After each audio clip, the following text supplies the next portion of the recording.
আসসালামু আলাইকুম এভরিওয়ান, আপনারা সকালে কেমন আছেন? আশা করি সবাই অনেক ভালো আছেন। আলহামদুলিল্লাহ আমি অনেক ভালো আছি। আজকে আমি আপনাদের কাছে নতুন আরেকটা রেসিপি নিয়ে চলে আসলাম। আমার নতুন একটা রেসিপিতে সবাইকে স্বাগতম। পুরো ভিডিওটা দেখবেন, স্কিপ করবেন না। আর যেসব বন্ধুরা নতুন আমার ইউটিউব চ্যানেল থেকে ভিডিওটি দেখতেছেন সেসব বন্ধুরা প্লিজ একটা সাবস্ক্রাইব করে পাশে থাকা বেল আইকনটা ক্লিক করে দিবেন। আবার নতুন কোনো ভিডিও যদি ছাড়ি নোটিফিকেশন পেয়ে চলে আসতে পারেন। আর যেসব বন্ধুরা তো সাবস্ক্রাইব করে দিয়েছেন তাদেরকে অসংখ্য ধন্যবাদ। আজকে আমি অনেক মজাদার পাট শাকের রেসিপিটা শেয়ার করব। অনেকেই কিন্তু পাট শাক রান্না করতে জানেন না, আর যারা নতুন বা ব্যাচেলার তাদের জন্য পুরো ভিডিওটা দেখবেন, স্কিপ করবেন না। ভিডিওটি ফুল ওয়াচ করে একটা লাইক দিয়ে ভিডিওটা দেখে নেবেন। এই যে দেখুন, পাট শাক রান্না একদম সিম্পল, আর এই পাট শাকটা হলে অনেক মজা লাগে। দেখবেন আমরা পাট শাক যদি খিচুড়ি বা ডাল ভাতের সঙ্গে পাট শাকটা একদম জমে যায়।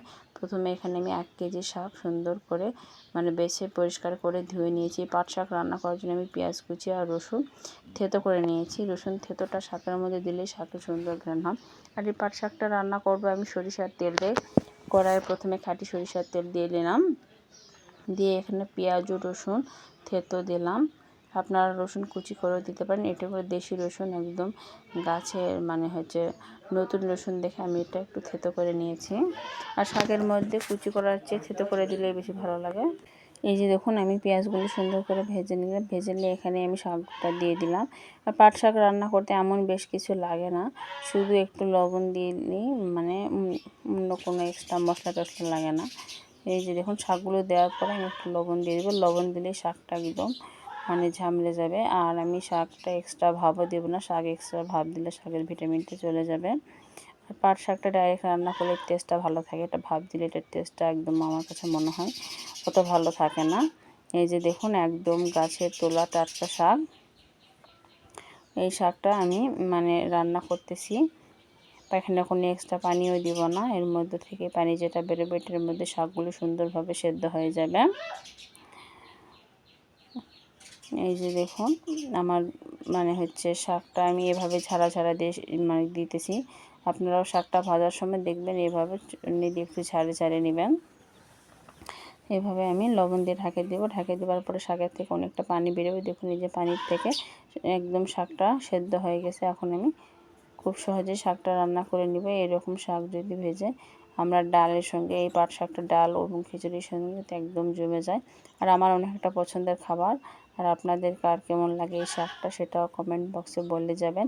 আর আমার ভিডিওগুলো আপনাদের কেমন লাগে সেটাও বলবেন। আর যেসব বন্ধুরা আমার ভিডিও দেখে কমেন্ট করে যায়, সেসব কমেন্ট পড়ে আমি নতুন নতুন ভিডিও বানানোর জন্য অনেক উৎসাহিত হই। আর আপনারা যেসব বন্ধুরা দেখি আমার ভিডিওটি দেখে সাবস্ক্রাইব করেন, সাবস্ক্রাইব করে কিন্তু সাবস্ক্রাইব উঠে নেন। কিন্তু এরকম সাবস্ক্রাইব উঠে নিলে সাবস্ক্রাইব করার চেয়ে আমার মতে না করাই ভালো। দেখুন, যদি সাবস্ক্রাইব করে উঠাই নেন তাহলে সাবস্ক্রাইব করে লাভ কি? আপনারা সাবস্ক্রাইব করার পর উঠাই নেন, সাবস্ক্রাইব করবেন। আর আমার ভিডিওটি ভালো লাগে থাকলে একটা লাইক কমেন্ট দিয়ে দেখে নেবেন। দেখে নিলে তো আপনাদের মূল্যবান মতামতটা বলে যাবেন আমার রান্নাটি আপনাদের কাছে কেমন লাগলো। এই যে দেখুন, আপনাদের সঙ্গে কথা বলতে বলতে আমার শাকটা একদম ভাজা হয়ে গেল। শাক থেকে প্রায় পানিটা একদম শুকিয়ে গেছে, একদম তেল তেল হয়ে উঠে আসছে। এই পর্যায়ে আমি শাকটা নামিয়ে নেব। নামিয়ে নিয়ে আমি পরিবেশন করে দেখিয়ে দিচ্ছি। মাশাআল্লাহ, শাকটা দেখতে যতটা একদম ঝরঝরে হয়েছে, খেতেও অনেকটা মজা। এই পাট শাকটা যত ঝরঝরে হবে তত কিন্তু খেতে ভালো লাগবে। এটা কিন্তু নরম গাদা গাদা হলে, এরকম হলে অত মজা লাগে না। দেখুন, আমার একদম সেদ্ধ হয়ে গেছে এবং পারফেক্ট একদম ঝরঝরে। মাশাআল্লাহ দিলে আমার এই শাকটা অনেক পছন্দের খাবার। আপনাদের কার কার পছন্দের খাবার সেটা কমেন্ট বক্সে বলে যাবেন।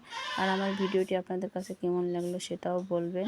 আর নতুন বন্ধু যদি হয়ে থাকেন তাহলে একটা লাইক কমেন্ট করে আর সাবস্ক্রাইব করে পাশে থাকা বেল আইকনটা ক্লিক করে দিবেন। এই যে আমি শাক ভেজে নেওয়ার আগে সরিষার তেলেই কিন্তু আমি এই শুকনো মরিচগুলো ভেজে নিয়েছিলাম। শুকনো মরিচের সঙ্গে শাকটা একদম জমে যায়। এরকম শাক যদি টেবিলে রাখেন দেখবেন মাছ মাংস রেখে শাক সবাই খেয়ে নেবে। আর আমার ভিডিওটা আপনাদের কেমন